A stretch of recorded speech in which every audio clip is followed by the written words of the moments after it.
magacaygu waa Dahab Xuseen Maxamed waxaan dhigtaa jaamacad kamid ah jaamacadaha Soomaaliya faa'iido ay u leedahay gabadh wax baratay bulshada waxa kamid ah awlaad oo kale awlaadeeda waxa waaye ayada wax barayso sidoo kale gabadh wax baratay gabar aan wax baran isku mid ma ahan awlaad ay soo saarayso dhanka cilmi ahaan iyo dhan maxaa la dhahay maadi ahaan labadaba ayada ka dhisayso waayo cunugii markuu soo qaato uu kala yimaado waxbarashadii dugsiga ha ahaato ama iskoolka ha ahaato xaafadda markuu ku soo laabto hooyadiis ayaa ka dhisayso haddii aysan ka dhisi lahayn maxaa dhici lahaa cunugii inuu seegseego uusa la aadin wax saxan iskoolkii oo kale hooyada waa macalinka koowaad ee xaafadda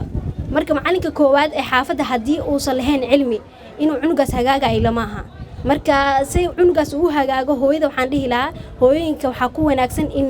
la baro waxbarashada dhanka cilmiga haddii xitaa aan asaasiga laga dhisi karin maadiga xitaa waxa laga dhiso waayo gabar wax baratay gabar aan wax baran isku mid maaha ilmaha ay soo saari karaan waayo wax soo saarka hooyada waa la wada og yahay cunuga soo tarbiyeysay dhan walba ka dhisan dhan tacliin hadii ahaan lahayd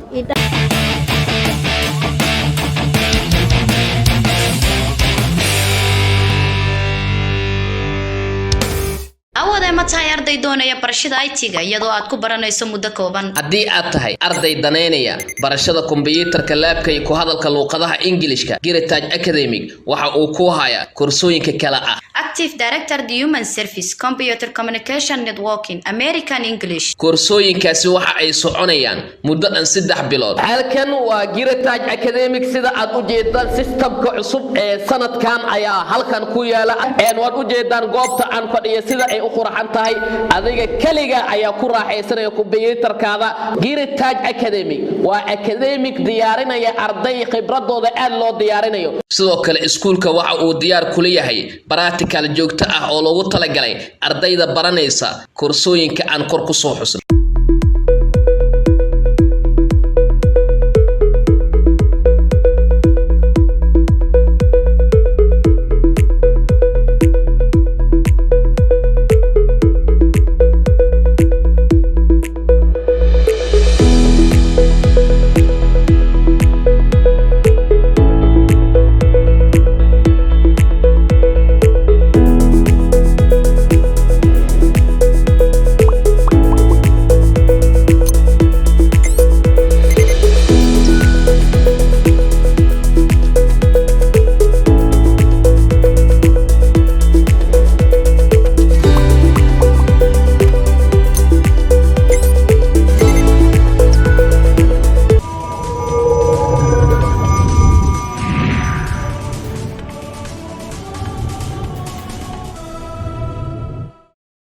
bulshada munaafacaad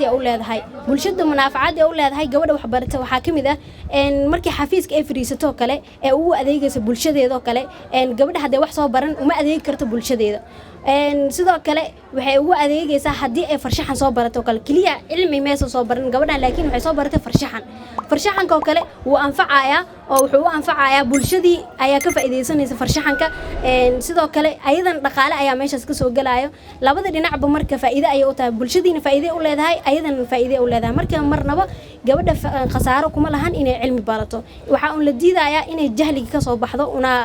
la rabaa oo qol mugdi iyo qol iftiin badan isku mid ma ahan absolutely marka waxaan leeyahay hooyooyinka waxa ku dhiirigelin lahaa inay gabdhaha wax baraan ee wax barashada kula dadaalaan kaliya ma ahan in guriga looga faa'iideysto ayadoo guriga looga faa'iideysanayo ayaa cilmigan looga faa'iideysan karaa